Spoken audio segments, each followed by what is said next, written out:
Another day, another suite of polls of the best kind, the sweet kind, actually. And these are swing state polls that are looking pretty damn good at this point. We have Bloomberg and Morning Consult releasing these new results. So you have New Hampshire, Harris is up 4. Remember, Biden had been recently down in New Hampshire.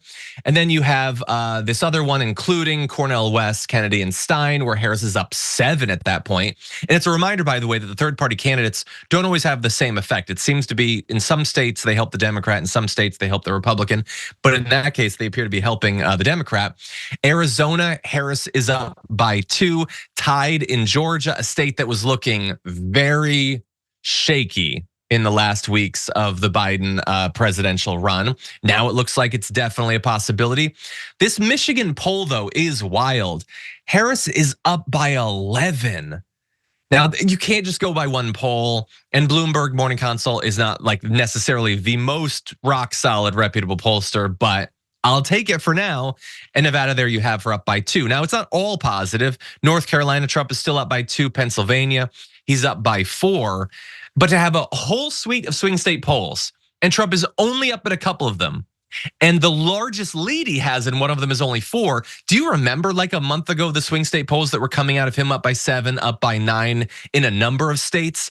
This is about the fastest turnaround I think I've ever seen in a presidential race. And this is before much of Harris's campaigning. This is before the DNC. This is before Donald Trump has really reminded everyone of who he is and what he would be as president.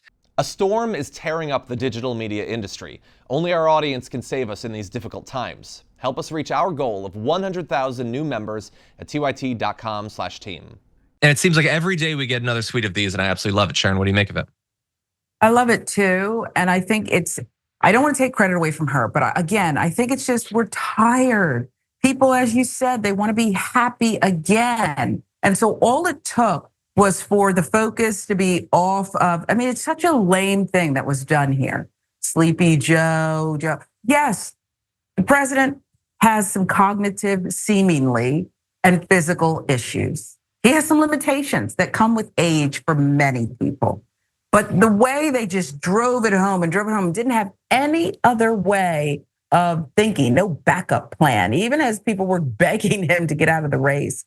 And so, yeah, I think that these polls are indicative of what's actually happening, despite the error and things that are built in. I think it's indicative of more to come. Yeah, I certainly hope so. I certainly hope so. Now, look, that's the swing state polls. By the way, if that is how things shook out, and bear in mind, there's obviously a lot of time, there's margin of error and all that, it would produce this electoral map. And with this map, Harris would only have to win either Pennsylvania or Georgia or North Carolina to pass 270 and to win. That's right now, okay? We'll see in a month, in 2, in 3, might even be more positive.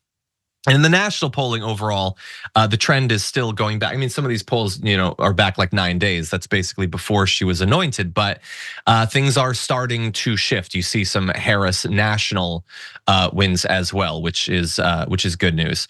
We can go into the issues too over on YouGov to see what people think about these candidates on different issues.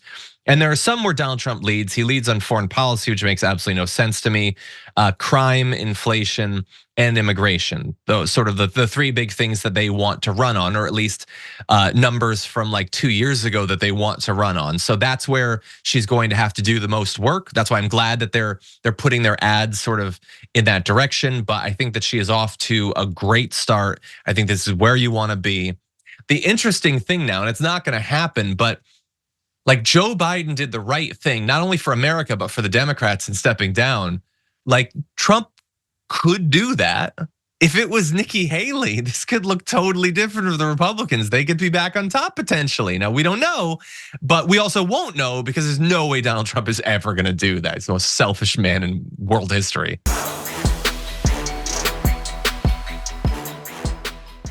Thanks for watching our video. Did you know that you can support our show by becoming a subscriber? Just click the subscribe button and also ring the bell so that you get notifications when we're live or when we post new content.